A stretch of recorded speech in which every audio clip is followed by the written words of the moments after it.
नमस्कार. आज आपण बनवणार आहोत आंबट तिखट आणि चवदार करवंदाची चटणी. ही चटणी भाकरी, पोळी किंवा वरण भातासोबत खूपच टेस्टी लागते. सगळ्यात महत्त्वाचं म्हणजे आज मी तुम्हाला काही खास टिप्स पण सांगणार आहे. चला तर मग सुरुवात करूया. विनंती आहे, व्हिडिओ अर्ध्यावर सोडून जाऊ नका. शेवटपर्यंत पहा, तरच तुम्हाला टिप्स समजतील. आपण करवंदाची चटणी बनवण्यासाठी लागणारं साहित्य बघूया. 1 वाटी हिरवी करवंद, 1 वाटी ओलं खोबरं, 4-5 हिरव्या मिरच्या, थोडी कोथिंबीर, चवीनुसार मीठ आणि 1 छोटा चमचा साखर किंवा आपण हिरवी करवंद 2 भाग होतील अशा प्रकारे करवंद ठेचून हिरवी करवंद आता ठेचून आता या ठेचलेल्या हिरव्या करवंदांना स्वच्छ धुवून संपूर्ण बिया काढून टाकूया.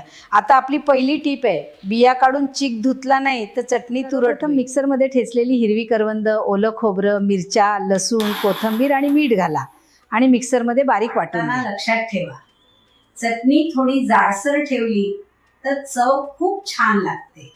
आता ही हिरवी चटणी तयार झाली आहे, पण आपण तिला अजून स्वादिष्ट. आता एका कढईत 1-2 चमचे तेल गरम करा. त्यात मोहरी टाका. मोहरी तडतडली की कढीपत्ता घाला.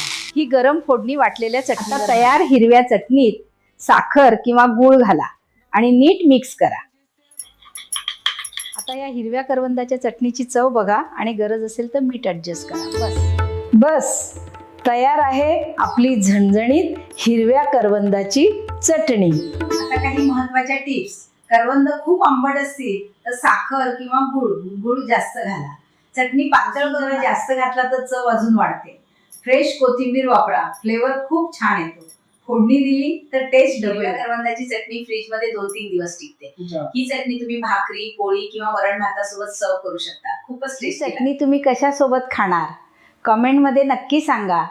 वेगळी रेसिपी असेल तर ती पण शेअर करा. जर तुम्हाला ही रेसिपी आवडली असेल तर व्हिडिओला लाईक करा, चॅनलला सबस्क्राईब करा आणि बेल आयकन दाबायला विसरू नका. अशाच सोप्या आणि टेस्टी रेसिपीजसाठी पुन्हा भेटूया. धन्यवाद.